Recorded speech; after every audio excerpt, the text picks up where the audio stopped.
வணக்கம். இது முதுகு வலி வராமல் இருப்பதற்கான ஒரு எளிய பயிற்சி. ஏற்கனவே முதுகு வலி இருந்தாலும் நமக்கு போயிடும். இனிமேலும் முதுகு வலி புதுசாக நமக்கு வராது. தியானம் செய்பவர்கள் அதிக நேரம் உட்கார்ந்து இருக்கிறதால அவங்களுக்கு முதுகு வலி அதிகமாக வரும். ஸோ அவங்களுக்கு இது மிகவும் யூஸ்ஃபுல்லாக இருக்கும். அடுத்து உட்கார்ந்தே வேலை செய்கிறாங்க இல்லைங்களா, அவங்களுக்கும் இந்த பயிற்சி மிகவும் உதவியாக இருக்கும்.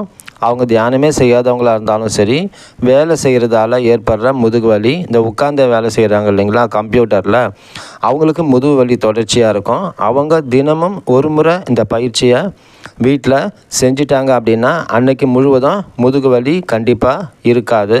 இது என்னுடைய அனுபவத்தில் பார்த்து தான் நான் சொல்கிறேன். சரிங்களா? அதனால் முதுகு வலி இருக்கக்கூடிய எல்லாருமே இதை செஞ்சு தினம் ஒரு முறை செஞ்சால் போதும். வலி இல்லாத நிலையை நம்ம கண்டிப்பாக அடைய முடியும். தியானம் செய்கிறவங்க கண்டிப்பாக இதை தினம் ஒரு முறை செய்யணும். அதுவும் என்னன்னு கேட்டிங்கன்னா, மற்ற ஏதாவது யோகாசன பயிற்சி இருந்துச்சுன்னா அதை செஞ்சு முடிச்சுட்டு கடைசியாக தான் இதை செய்யணும். அல்லது ஏதாவது எக்ஸசைஸ் பண்ணுறவங்களா இருந்தீங்கன்னா பாடி எக்ஸசைஸ் பண்ணிவிட்டு கடைசி முடிக்கும்பொழுது இந்த பயிற்சி செஞ்சு முடிங்க. அப்போ தான் அந்த முதுகு வலி தொடர்ச்சியாக அடுத்து வராமல் இருக்கும். சரிங்களா? தியானம் செய்கிறவங்க இதை பண்ணிட்டாங்க அப்படின்னா அதிக நேரம் முதுகு வலி இல்லாமல் தியானத்தில் உட்கார முடியும். சரி, இனி இந்த பயிற்சியை எப்படி செய்யறது அப்படின்றத நாம் பார்க்கலாம். இந்த பயிற்சியை இப்படி தான் செய்ய ஆரம்பிக்கணும். முதுகு வலி இல்லாத இருப்பதற்கான பயிற்சி. முன்பக்கம் நம்ம சட்டையை லூஸ் பண்ணி வச்சுக்கணும். கைகளை பின்பக்கம் இப்படி வச்சுக்கணும். கால்களை இணையாக வச்சுக்கணும். இப்படி கவுந்து படுத்த நிலையில் வெறும் தரையில் படுத்தும் செய்யலாம், அல்லது துண்டு விரிச்சும் மேலே படுத்து செய்யலாம். இப்படி இந்த தாடை இருக்கு இல்லைங்களா, அந்த தாடையை தரையில் தொட்டு லேசாக மேல் நோக்கி முடிஞ்ச அளவுக்கு மேல் நோக்கி பார்க்கணும். ஸோ தாடையை தொட்டுட்டு மேலே போயிட்டு மறுபடியும் கீழே தாடை தொடுறோம் இல்லைங்களா, இதுதான் எண்ணிக்கை 1.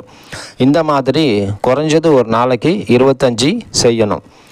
இதில் 25 தொடர்ச்சியாக செய்வதற்கு ரொம்ப கஷ்டமாக இருக்கும். அதனால் ஒரு 10 செஞ்சுட்டு 1 நிமிஷம் அப்படியே படுத்த நிலையில் ரெஸ்ட் எடுத்துகிட்டு இன்னொரு 10 செஞ்சுட்டு இன்னொரு 1 நிமிஷம் ரெஸ்ட் எடுத்துகிட்டு அடுத்தது ஒரு 5 செய்யலாம். ஸோ இந்த மாதிரி ஒரு 25 செஞ்சால் போதுமானது, அதுக்கு மேலே தேவையில்லை. சரிங்களா? இதை செஞ்சு முடிச்சிட்டிங்க அப்படின்னா அன்றைக்கி ஒரு நாள் முழுக்க உங்களுக்கு முதுகு வலி கண்டிப்பாக இருக்காது. தினமும் ஒரு முறை இதை செஞ்சால் போதுமானது. முதுகு வலியை தொடர்ச்சியாக உங்களுக்கு இல்லாமல் போயிடும். அதிக நேரம் தியானம் செய்கிறவங்க இந்த மாதிரி முதுகு வலி இல்லாத நிலையில் இதை டெய்லி ஒரு முறை செஞ்சுட்டாங்க அப்படின்னா முதுகு வலி இல்லாமல் அதிக நேரம் தியானத்தில் உட்கார முடியும். அதே போல் உட்காந்து வேலை செய்கிறவங்க இருக்கிறாங்க இல்லைங்களா, கம்ப்யூட்டரில் ஐடி கம்பெனியில், அவங்களாம் தியானமே செய்யாதவங்களாக இருந்தாலும் பரவாயில்ல, இந்த பயிற்சி மட்டும் செஞ்சுட்டு முதுகு வலி இல்லாத நிலையில் அவங்க வேலை செய்ய முடியும்.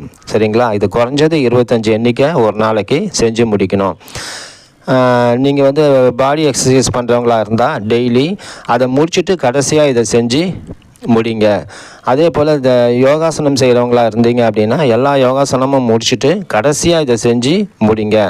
அப்போ தான் அதுக்கப்புறம் தொடர்ச்சியாக முதுகு வலி இல்லாத நிலை நமக்கு கிடைக்கும். சரிங்களா?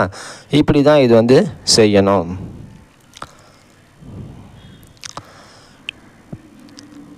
நன்றி, வணக்கம்.